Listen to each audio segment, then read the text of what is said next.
اینستا نصب کردم. چی؟ اینستا. چی شد؟ اینا چرا لختن؟ طبیعیه این؟ فکر نکنم طبیعی باشه. من چجوری میتونم نظر بدم؟ نظر چی؟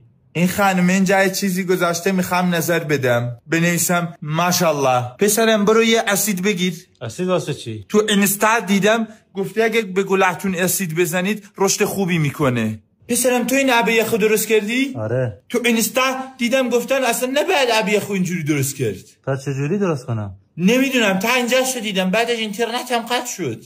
پسرم یه عکس بگیر میخوام بذارم داستان اینستا.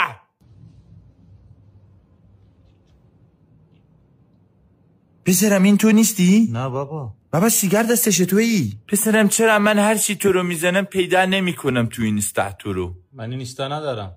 خب نصب کن خیلی خوبه. اینو چجوری واسه آقا احمدی بفرستم؟ بده بفرستم. نه نمیخوام خودم میفرستم تو فقط بگو. آقا احمدی تو اینستا یه چیزی واسط فرستادم برو نگاش کن. دیدی؟ میگن طبیعیه. بنظر طبیعیه این؟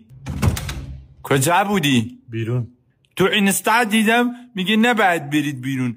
گازهایی در هوا موجود است که واسه آدم به ضرر است. پسرم این فیلتر شکنم قطع شده بس بیا وصلش کن.